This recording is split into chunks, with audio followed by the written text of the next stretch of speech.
Hey there guys, this is Obsidian Chill. Got another video for you today.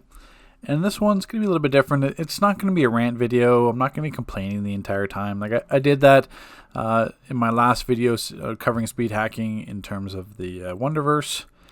That one ended up being a little bit too toxic, especially with the follow-up video. It's just that one I was a bit more emotionally charged because I know all the effort that went into making that DLC actually difficult, and then having Speedhacker just kind of ruin it all, getting all the feats and getting the completions.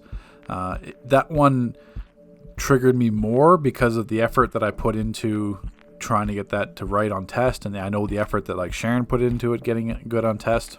So that's why I was a little bit more triggered with the Wonderverse one. But honestly, with this DLC, even though the raid is completely easy, and there's no difficulty with completing it, and this whole kind of Along the Legion is kind of like an afterthought anyway in terms of DLC, kind of swing and a miss for me. But it's the principle that we still have speed hackers. Like, even though the content is easy, now it seems like we have even more speed hackers. What you're seeing in the background is basically the same thing I did with Wonderverse. So I took the feed ID. So this is the feed ID for the 11-minute speed feat in Elite. And the speed feat, even though this raid is easy, the speed feat's not. Because there's no shortcut in this raid. There's no ads you can skip. The speed feat is purely based on your damage. When you go Trigon is basically just a damage check. You have the tank hold maybe one or two waves of eyes, or you just save orbals for the eyes, and the rest of the time the DPS just burns single target. Second boss is really pure single target. You could stand on the platforms to kind of cheese the AoE damage, but same thing, is just purely single target damage. And the same thing Mordru. You burn him as fast as you can so he's into his final phase so that you avoid all the balls. And then basically once it's his final phase, it's just some ads that you could ignore. The tank can handle the ads pretty much the entire time, and then you just burn single target damage. So really, this entire feat is just burn. Now, this has been a couple weeks out, and I'm not saying like I'm going to have the people like, oh, you don't know all the people, or you don't know everyone that runs it, or you know, how dare you think that only you and like the top 1% if you guys don't have the feat that no one else should have it, kind of thing. It's not. I know the groups that are trying to go for it. I know the groups have got like 14-15 minutes, but at the same time 14-15 minutes is not 11. You don't just magically shave off 3 minutes in the first week or so without like better gear and augments and the OP items and everything else in terms of stats, like, because artifacts wise there's no new DPS artifacts that would impact this feat. So, and the other thing is, while you're scrolling through these names, you're going to see the same familiar ones pop up. You're going to see people from Ghosted. You're going to see people from Unholy Shadows. You're going to see people, I think, an entire league called Dominant, which I've never heard of, and then the league called Survivors, I believe. So it's full leagues again. So it's nothing out of the ordinary in terms of the names you're seeing. But what surprised me is that at the time of recording this video, there was 488 names that had the speed feat. So 488 names, and that's not individual names, that's across the entire service. That's the EU and US side. That also means that it could be alts as well, so I'm sure they bought the feat on their alts. But I think it's even funnier is I pulled up one of them. I think his name was like Blissy or Blessy. I think it was in the league. It was either Survivors or Dominant, I can't remember, but you'll see it was scrolling through. But I pulled up him in the feat checker. He's got every single DLC feat for raid feat for Long Live the Legion, except the tentacle one on Trigon.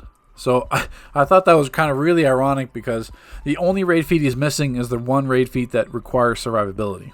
Because the tentacle one, you have to wait for 20 tentacles to spawn, and then you kill Trigon.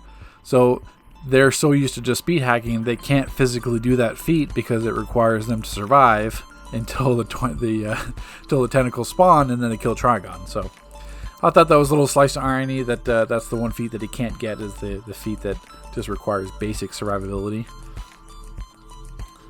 But what do I want to get out of this video? That's what people are going to ask. Because like, why are you doing this video, Obsidian? Why do you care so much? Like, why do you keep doing this? It's more just making a point. Like, whenever there's big glitches in the game, like dead glitch, or the old glitch that would happen throwing the dead with like quantum teleporting and stuff like that, I always speak up and make a video on it. It's just who I am in this game. this game, it's not that hard. So I think you should just play it straight up. Like, I understand there's going to be the odd speed hacker and PvP and legends and stuff, but I mean, it just gets to me that, like, why would you do this, and why would you think that you staying around the full gear, full renown? Like, I mean, how are you that bad of a player that you have to resort to this just to be able to complete content? So I know it's the same thing, the whole mantra I'm going to see in the comments saying, oh, this doesn't affect you, Obsidian, yada yada yada. But I mean, whatever. I mean, at this point I don't care. So what I'm going to do is each and every DLC that comes out, because at this point I don't know what the developers are doing. I don't know if they don't care or don't have the proper technology to weed out the speed hackers. I understand that they're basing the coding on like a 2010 game, so the speed hackers have already broken the game code, but I don't know if they just don't have the tech to be able to stop them, or to be able to program something where, you know, like in, what was it? What was the game?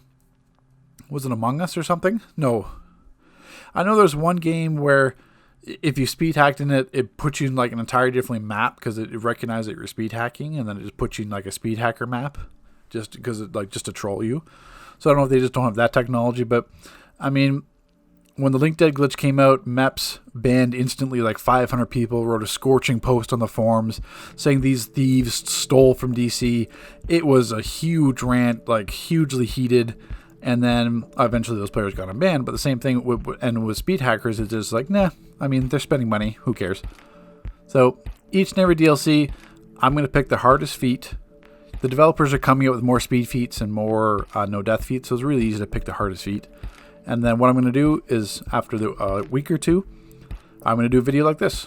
I'm just going to put some music over it, commentary, whatever, and to show all the names of all the speed hackers that have gotten that feat. Because really, in this case, and with these types of feats, it's guilty until proven innocent.